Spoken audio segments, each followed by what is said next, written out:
Today before starting anything I want you to go through one message, one comment जो आप में से ही एक एस्पायरेंट ने लिखा है, ठीक है, कमेंट्स में, and it touched my heart. The message is so deep and I know this is the voice of many of you.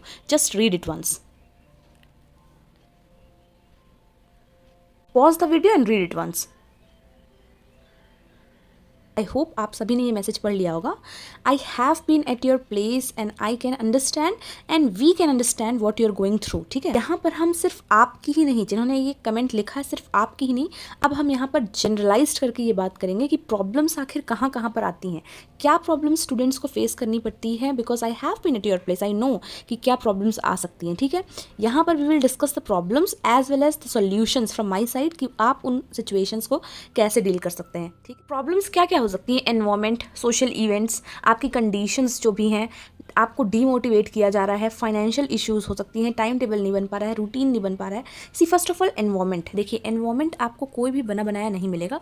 Those aspirants are very lucky जिनके लिए बहुत ही फेवरेबल एनवायरमेंट होता है. एक पर्टिकुलर स्टडी रूम होता है, laptop, table, chair, clock, timer, lamp, everything is available. वो बहुत ही रेयर होते हैं. ठीक है, लेकिन एनवायरमेंट आपको ही क्रिएट करना पड़ेगा. समझ लीजिए आपके पास कोई भी एक स्टडी के लिए स्पेस नहीं है ना, then you need to create it. आप स्टोर रूम में पढ़िए, आप गैरेज में पढ़िए, लेकिन ये चीज़ याद रखिएगा कि लोगों से हट के आपको खुद को एक एनवायरमेंट क्रिएट करना पड़ेगा फॉर योर स्टडीज़. ठीक है, आप लोगों के बीच में बैठ के अगर आप ट्राई करेंगे, कोई वहाँ पर टीवी देख रहा है, कोई वहाँ पर कुछ कर रहा है, आप नहीं पढ़ सकते. आपका कंसंट्रेशन लेवल जो है वो नहीं आ पाएगा. So try to understand that environment आपको खुद अपने घर में क्रिएट करना पड़ेगा. या तो अगर आप अफोर्ड कर सकते हैं ये चीज़, तो कुछ दिनों के लिए you can go out, you can go somewhere जहाँ आप कंसंट्रेटेड होकर अपनी पढ़ाई को कंटिन्यू कर सकते हैं. That will just last for some months. ठीक है, फिर आपको वापस ही आना है. अगर आप इस चीज़ को अफोर्ड कर सकते हैं तो कहीं बाहर चले जाइए. नहीं अफोर्ड कर सकते हैं तो एनवायरमेंट आपको खुद ही घर में बनाना पड़ेगा. आप जमीन में बैठ कर पढ़िए, लेकिन आइसोलेटेड, एक सेपरेट स्पेस में पढ़िए. Next is social events. किसी की शादी है, किसी का बर्थडे है, किसी का फंक्शन है, रिलेटिव्स का मैरिज है. लोग, आप नहीं जाएंगे ना, तो लोग आपको बहुत कुछ बोलेंगे कि the person is not attending, he is not social. इस तरीके की बहुत सारी चीज़ें आपको सुनने मिलेंगी कि रिजल्ट तो आ नहीं रहा है, फिर कर क्या रहा है. इस तरीके की बहुत सारी चीज़ें आपको सुनने की मिलेंगी, लेकिन you need to ignore all of those. अभी आपको किसी भी कल्चरल इवेंट्स में, किसी भी सोशल इवेंट्स में बिल्कुल भी आपको नहीं पढ़ना है. सी, प्रॉब्लम्स हैं, सबकी लाइफ में है, लेकिन सबका सोल्यूशन है. Okay, problem you go through is your time table. आपका सही से सेट नहीं हो पा रहा है, रूटीन नहीं बन पा रहा है. See, this is relatable, everyone can relate with this. Okay, you will never be ready. आपको वो पॉइंट कभी भी नहीं मिलेगा जब आपको फील होगा कि अब मैं रेडी हूँ. ठीक है, यू से कि कहाँ से स्टार्ट करें, समझ में नहीं आ रहा है. You need to just start. You will never be ready, just start now. Okay, जैसे मैं आपको बोलती हूँ कि कभी भी कोई एग्जामिनेशन हो, आपको सबसे पहला काम जो करना है वो मॉक टेस्ट देना है, क्योंकि वहीं से तो आपकी स्टार्टिंग आपको समझ में आ पाएगी कि आप कहाँ पर स्टैंड कर रहे हैं, आपको किस किस एरियाज में आप फोकस करना है, इंप्रूव करना है. तो आपके सामने प्री एग्जामिनेशन है, तो आपको प्री के मॉक टेस्ट देने हैं. अब समझ लीजिए आरबीआई असिस्टेंट का कल प्री अगर खत्म हो गया है, तो आपको अब मेंस के लिए फोकस करना है. तो अब वेट नहीं करना है आपको कि कब रिजल्ट आएगा. अगर आपने एक डिसेंट अटेम्प्ट्स किए हैं तो आपको अभी से प्रिपरेशन स्टार्ट करनी है और मेंस का मॉक टेस्ट वगैरह देना स्टार्ट कर देना है. फ्री मेंस का मॉक टेस्ट का लिंक भी डिस्क्रिप्शन में है. ऐसे स्टूडेंट्स जिनका कल प्री था वो इसको अटेम्प्ट करेंगे. ठीक है, यही छोटी छोटी चीज़ें हैं जो आप छोड़ देते हैं. ठीक है, अभी आप बिल्कुल आराम करने लग जाएंगे, फ्लो में नहीं आएंगे, एंड यहीं आप उन सारे एस्पायरेंट्स से पीछे हो जाएंगे जो लोग बिल्कुल आज से ही प्रिपरेशन स्टार्ट कर दें. Learn to be disciplined and just start from now. बिल्कुल एक टाइम टेबल बनाओ एंड टारगेट्स हर दिन एकम्प्लिश करना है. I have always told you about that diary, that sheet, जहाँ पर मैं इस तरीके से कॉलम और रोज़ बनाया करती थी कि यहाँ पे डेट्स लिखा करती थी, 1 जनवरी, 2 जनवरी, 3 जनवरी, एंड यहाँ पे टॉपिक्स के नेम हुआ करते थे. हर दिन यहाँ पे टिक टिक टिक, और समझ लीजिए ये वाला टॉपिक नहीं हो पाया तो इसको रॉन्ग इस तरीके से लगाया करती थी. नेक्स्ट डे क्या करती थी, ये जो रॉन्ग हुआ है इसको सबसे पहले पढ़ती थी और थोड़ा ज़्यादा पढ़ती थी.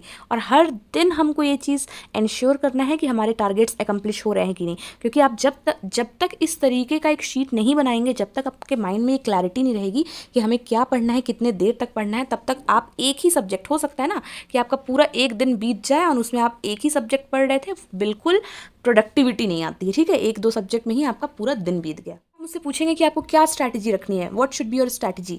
आई will just tell in 5 words. You should not give up. Okay, you should not give up. Stop doubting yourself and make it happen. Hard work will never betray you. Okay, I know कि आप अभी बहुत difficult situation से गुजर रहे हैं, I know, इसलिए तो मैंने ये वीडियो बनाई है, बिकॉज ये सिर्फ एक एस्पायरेंट का वॉइस नहीं है। आई नो बहुत सारे एस्पायरेंट्स सेम चीज़ें फेस कर रहे हैं, और ये बहुत सारे एस्पायरेंट्स तो इससे भी कुछ डीप सिचुएशंस को फेस कर रहे हैं, ठीक है। I know study sucks, this life sucks, but trust me, not more than failure does. सबसे ज़्यादा जो आपको परेशान करेगी ना लाइफ में वो है फेलियर। फेलियर को फेस करें, इससे अच्छा ये सारे जो सिचुएशंस है ना उनको आप फेस करिए। आपके मॉक टेस्ट में लो मार्क्स आते हैं, use your low marks as motivation, not a shame, okay. वहीं से आप स्टार्ट करिए कि मेरे इस एरियाज में मार्क्स नहीं आ रहे हैं, नहीं बन रहा है ये पर्टिकुलर टॉपिक, तो हम इसी टॉपिक पे मुझे वर्क करना है और उसी के सेक्शन मार्क्स दीजिए, जैसा कि मैंने आपको कल लास्ट वीडियो में समझाया था, ठीक है। I know it's hard, that is why, तो it is worth of achieving. I know it's hard. Study hard and work hard because all the late nights, all these earning mornings will pay off. Okay? आप सोचते हैं यहाँ से inspiration मिल जाए, वहाँ से inspiration मिल जाए, आप हमेशा इंस्पिरेशन की तलाश में होते हैं। Nothing can inspire you more than your dreams. आपके ड्रीम्स जो है ना वही आपको सबसे ज़्यादा इंस्पायर कर सकते हैं। आप आज से 2-3 साल के बाद का क्या सिचुएशन होगा, कितना आप ग्रेटफुल होंगे लाइफ के लिए, वो सारी चीज़ें इमेजिन किया करिए। Parents, that was all for today. I hope this video help you. Secret of your future, जो आपको अकम्प्लिश करना है ना, secret of your future lies in your daily routine. आप चीज़ों को अपनी रूटीन में लाइए, आपको एक्स्ट्रा कोई एफर्ट करने की ज़रूरत नहीं है। रिसोर्सेज की आपको कोई कमी नहीं है, स्ट्रैटेजीज़ की आपको कोई कमी नहीं है, सारी वीडियोस डली हुई हैं। आप सिर्फ इस तरीके से साबिया लिख कर और आगे आपको जो भी डाउट रहता है ना उसे सर्च किया करिए। मैंने ऑलरेडी वीडियो बनाई हुई है बहुत सारी, ठीक है, तो आपको वो वीडियोस मिल जाएंगी। स्ट्रैटेजी मैंने सारे के सारे एग्जाम्स की डाली हुई है, सब कुछ आपको मिल जाएगा, किसी चीज़ की कमी नहीं है। इतनी सारी फ्री चीज़ें मैं आपको डिस्क्रिप्शन में हमेशा देती हूँ, चेक किया करिए, ठीक। I would and the session today with these lines. तू अपनी खूबियाँ ढूंढ, कमियाँ निकालने के लिए लोग हैं। अगर रखना ही है कदम तो आगे रख, पीछे खींचने के लिए लोग हैं। सपने देखने हैं तो ऊंचे देख, नीचा दिखाने के लिए तो लोग हैं। अपने अंदर जुनून की चिंगारी भड़का, बाकी जलने के लिए तो लोग हैं, ठीक है।